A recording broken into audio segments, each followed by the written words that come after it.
Okay, so get this right. We are diving into this case down in Georgia that's just got people like really riled up. Yeah, the Laken Riley case. Right. Yes, exactly. And like it gets to the heart of this whole tough on crime versus criminal justice reform thing that's, well, it's everywhere, right? Not just Georgia. Oh, absolutely. It's a huge debate nationwide for sure. So the thing is, this case in Georgia, I think it could like really set the stage for, I don't know, maybe how these kinds of cases play out in the future. Definitely has the potential for that. The DA's decision, I mean, wow, did that throw fuel on the fire? Okay, so let's rewind for a sec, right? Yeah. For folks who haven't been following every twist and turn, Sure. Laken Riley, 22 years old, nursing student, just started her life, really. Right, and then boom, she's murdered. Tragic, senseless. The whole community was shaken up. And then, well, then the DA, Deborah Gonzalez, she decides, I'm not going for the death penalty. Yeah, and that's when things really exploded. You had Laken's family, understandably, they're devastated, they want justice, they want the maximum penalty. And then you had lawmakers, especially Republicans, who were just furious with Gonzalez's decision. I mean, you can see both sides of it, right?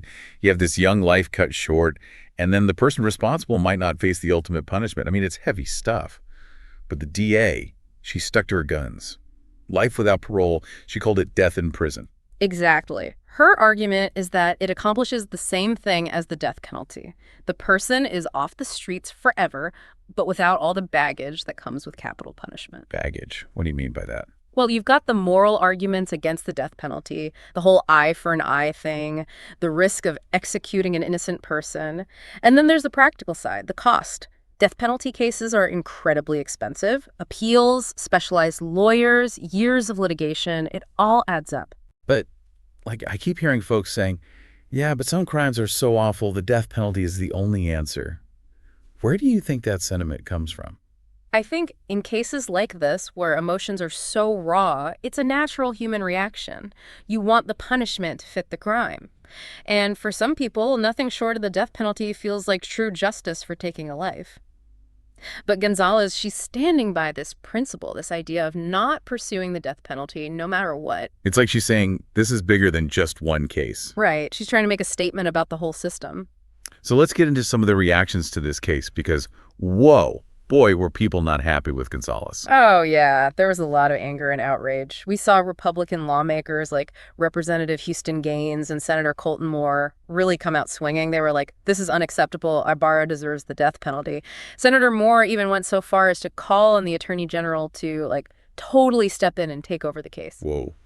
Take over. Yeah, he wanted Gonzalez basically sidelined. Wow. That's intense. Okay, so then there was Representative Marjorie Taylor Greene, right? I mean, she's always pretty outspoken. Oh, for sure. And she was like right there with them saying stuff like the death penalty was the only way to, really get justice for what happened to Laken Riley. I mean, it was a big deal. And Laken's mother, right? I read that she gave this just heart-wrenching statement in court.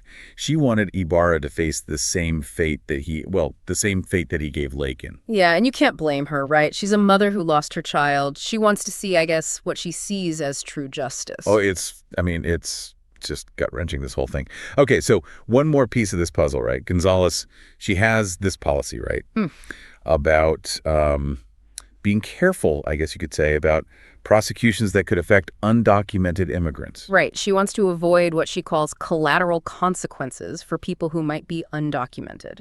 So the question is, did that play any role in the Laken Riley case in her decision not to go for the death penalty? That's a really good question. And honestly, from what I've read, it doesn't really say one way or the other. Huh. So we don't know if Ibarra was even an undocumented immigrant. Right, exactly. So it could have been a factor, or it could have been totally separate from her, overall philosophy on the death penalty. Exactly. It's hard to say for sure based on what we know. Okay, so zooming out a bit, I think what strikes me is this. DAs, they have so much power. They get to decide who to charge, what to charge them with, whether to go for the death penalty, all of that. Oh, absolutely. They're like the gatekeepers of the whole system. And you see in this case how just one decision, one choice can just blow everything up and create this huge controversy. Yeah, and I think Gonzalez knew that. I mean, she even said out loud that she knew this decision would probably be used for, political gain. Because it fits into this whole larger debate, right? Right. But her point was that, she had to make the decision she thought was right, legally and morally, regardless of the politics. She was saying, basically, that the law should be above politics. Which is an ideal, right? But in the real world, well, things get messy. They do. And look what happened. Gonzalez, she was up for re-election, and she lost. By a lot. Do you think this case, this decision, was the reason she lost? It's impossible to say for sure. Politics, elections, they're complicated. But I do think this case, it definitely put a spotlight on her policies, on her, commitment to criminal justice reform. And obviously a lot of people didn't agree with her. Right. So did it contribute to her loss? Probably. Was it the only reason? Probably not. But it definitely played a role. So we've got a lot of ground here, right? From the tragic murder of Laken Riley to the DA's decision to the political firestorm that followed. What do you think is the most important thing for people to take away from this whole, saga? I think it shows really clearly this tension that exists between personal beliefs and their responsibilities of being in public office.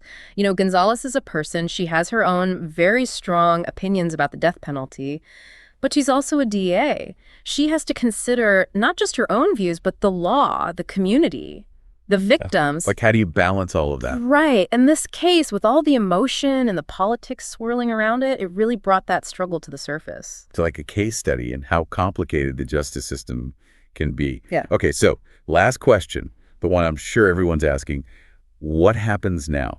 Does it set some kind of precedent for how things will go in Georgia? That's the million-dollar question, isn't it? We'll have to see how other DAs, how the courts, how lawmakers react to this case. It could definitely have a ripple effect, not just in Georgia, but across the country. Wow. It's definitely a case that's going to keep people talking and thinking. Well, thanks for joining us on this deep dive. It's been a lot to unpack, but definitely important stuff to think about.